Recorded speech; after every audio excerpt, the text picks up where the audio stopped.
Hello, how are you? Welcome you all in my new segment of Anjani Kumar's Diary. Dear all, in today's video, we will be talking about the multiple choice questions which are basically asked in our exams. Okay, fine. So, this is my diary, and here I am going to start something with it. See, you can see here I have prepared something for you. Yes, this one. So, without wasting any time, we will be starting our this one segment. That is, yes, this is about the multiple choice question. And here you can see Gulmohar is written and objective type is there.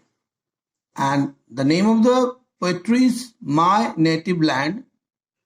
आज हम लोग multiple choice question की तैयारी करेंगे जो कि आपके examination में आने वाला है. तो आज की पोएट्री का नाम है माय नेटिव लैंड और इसके जो राइटर है ना सर वॉल्टर स्कॉट हैं. ठीक है, तो सबसे पहला क्वेश्चन आपको मल्टीपल चॉइस क्वेश्चन में आपको चॉइस दिए जाते हैं. चूंकि मुझे समय और टाइम दोनों बचाना था, मैंने डायरेक्ट आपका आंसर लिख दिया है. तो देखो, who has compose the poem my native land. Simply जो राइटर होगा उसी का नाम होगा, सर वॉल्टर स्कॉट साहब ने इसको लिखा. Who is considered as the dead man instead of breathing. कैसे व्यक्ति को मरे हुए समान माना गया है, सांस लेते हुए भी वैसा. आंसर है who has no feelings toward his nation. जिसको अपने राष्ट्र के प्रति कोई फीलिंग नहीं है वैसा आदमी डेड है. चलो भाई नेक्स्ट क्वेश्चन की ओर मूव करते हैं हम लोग. According to the poet what is more valuable, a person's wealth और हिज डिवोशन. राइटर के अनुसार यानी पोएट के अनुसार कौन सबसे ज्यादा इंपॉर्टेंट है, एक आदमी की वेल्थ या उसकी डिवोशन. आंसर होगा अ पर्सन्स डिवोशन. ठीक है, नेक्स्ट क्वेश्चन है what is man's fate after his death.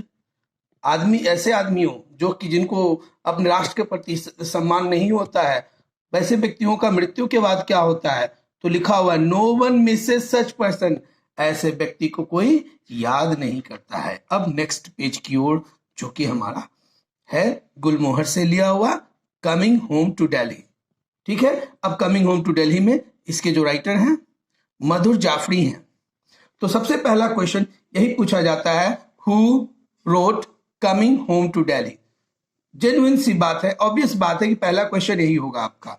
तो राइटर का नाम है मधुर जाफरी, आपको मधुर जाफरी लिख देना है. अगर आपके ऑप्शन में 4-5 और भी 2-3 और भी राइटर के नाम है, आपने अगर इसे याद कर लिया then you can get 1 marks. Now moving to next question. At what time Delhi offers the most beautiful part of itself. Delhi according to writer Delhi किस समय अपना सबसे खूबसूरत फिगर दिखाती है. तो डॉन एंड डस्क टाइम. ठीक है, डॉन का टाइम यानी सुबह का टाइम और शाम के टाइम में. नेक्स्ट क्वेश्चन है what happened to the writer when the train neared Yamuna river. देखो इसमें राइटर बताते हैं कि वो ग्रैंडफादर के घर जाते थे या कहीं और भी जाते थे हॉलीडेज के लिए. जब वो रिटर्न करती थी दिल्ली, तो जब उनकी ट्रेन यमुना के नजदीक आती थी तो क्या होता था, क्या होता था. देखो आंसर लिखा हुआ है writers mother would shake the writer awake. Writer की माँ क्या करती थी ना कि उनको क्या कर देती थी, हिला के जगा देती थी. करो देखो देखो आ गया. नेक्स्ट क्वेश्चन है what is a simple affair during the train journey. आप भी ट्रेन से जर्नी करोगे ना तो कुछ सिंपल अफेयर आपको समझ में आएगा. इसमें सिंपल अफेयर क्वेश्चन पूछा, क्या सिंपल अफेयर था. तो क्या selling of tea by vendors. चाय बेचने वाले लोग क्या करते हैं ना, चाय ले लो ऐसा करके हॉट टी करके बेचते थे. It is your answer. Now next question what thing the writer enjoyed the most during the train journey. Train journey के दरमियान राइटर सबसे ज्यादा किस चीज को एंजॉय करते थे. तो एंजॉय वाला बात यहां पर देखो आंसर लिखा हुआ है throwing the coins into the river Yamuna. Yamuna नदी में जो सिक्के फेंकने का जो इन लोगों का काम होता था, बच्चों का और सभी परिवार के सदस्य मिलकर फेंकते थे. It was the most interesting and most enjoyable part. चलो अब हम लोग दूसरे पेज की ओर मूव करते हैं. चलो भाई दूसरे पेज में हम लोग आ चुके हैं। ये दूसरे पेज में क्या बता रहा है, what was the symbol of bad luck. जब भाई क्वाइन थ्रो कर रहे हैं तो उसमें बैड लक का सिंबल क्या होता था, तो देखो आंसर देखो, when the coin hit any washerman और द सैंड बीच। अगर उन लोगों का क्वाइन किसी वॉशरमैन को हिट कर लेता या फिर सैंड बीच पे चला जाता था, this was the symbol of bad luck, hard luck. अब नेक्स्ट क्वेश्चन है, what was the symbol of good luck. Good luck का सिंबल क्या होता था, द व्हेन, देखो WHE लिखा, एन छोड़ दिया था मैंने, देखो भाई मैं एन लिख दे रहा हूं। ओ रेड पेन है ना, थोड़ा सा ठीक से लिखना होगा, आप लोग ये गलती मत कीजिएगा।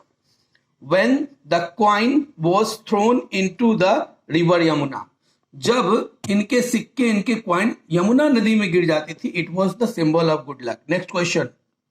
The Mughals built 2 cities, of which is called Shahjahanabad. मुगलों ने दिल्ली में 2 शहर बनाए थे, एक तो दिल्ली हो गई, एक का नाम रखा था शाहजहानाबाद। अब क्या कहा जाता है, अब इसे हम लोग ओल्ड सिटी के बारे, ओल्ड सिटी के नाम से जानते हैं, दिल्ली का ओल्ड सिटी। नेक्स्ट क्वेश्चन है, what did the Mughals do when they missed there native. Mughal तो दूसरे देश से आए थे ना, तो क्वेश्चन पूछा गया है कि जब उनको अपने देश की याद सताती थी तो वो क्या करते थे। आंसर बिल्कुल साफ है, they built canals and ate Persian style pulao.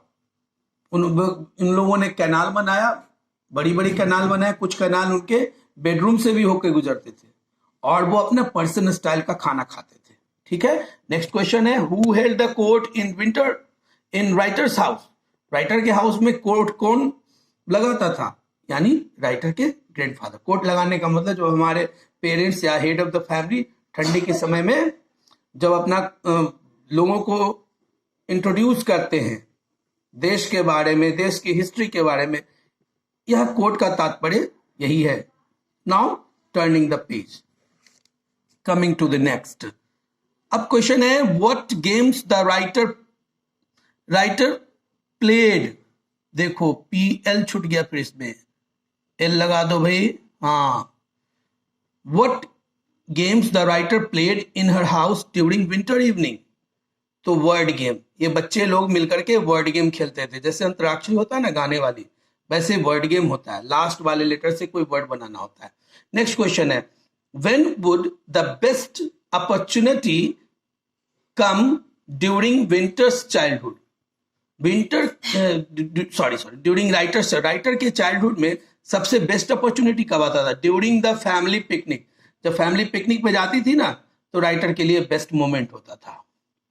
In how many cars the 30 people would be adjusted. अब देखो इसमें ह्यूमिडियस बात रखी गई है क्या, कि राइटर के परिवार में 30 लोग होते थे और 30 लोगों को 2 कार में ही एडजस्ट होना पड़ता था। भाई क्वेश्चन पूछ लिया कि कितने कारों में ये 30 लोग एडजस्टेड होते थे, it would be 2 cars only and they had become master over it. Now next question, what games were allowed to play for the women। महिलाओं को कौन सा गेम खेलने की अनुमति मिली थी, it was tennis, lawn tennis. और क्वेश्चन नंबर 14 है, what was there for writer's tiffin. Writer जब बच्ची थी, जब वो स्कूल जाती थी, उनके टिफिन में क्या मिलता था। सिंपल मैंने लिख दिया है, पोटैटो पीस का छोला, चपाती और मैंगो पिकल। आई होप ये दोनों लेसन माय नेटिव लैंड और कमिंग होम टू दिल्ली के जितने भी ऑब्जेक्टिव क्वेश्चन पूछे जा सकते थे मैंने अपने इस वीडियो में बनाने की कोशिश की है। और अगर आप इसे ठीक से देखोगे, अच्छे से समझोगे, तो I hope that you are going to do wonder. So best of luck for your coming test. Thank you everybody, and now I would like to say you goodbye. Thank you.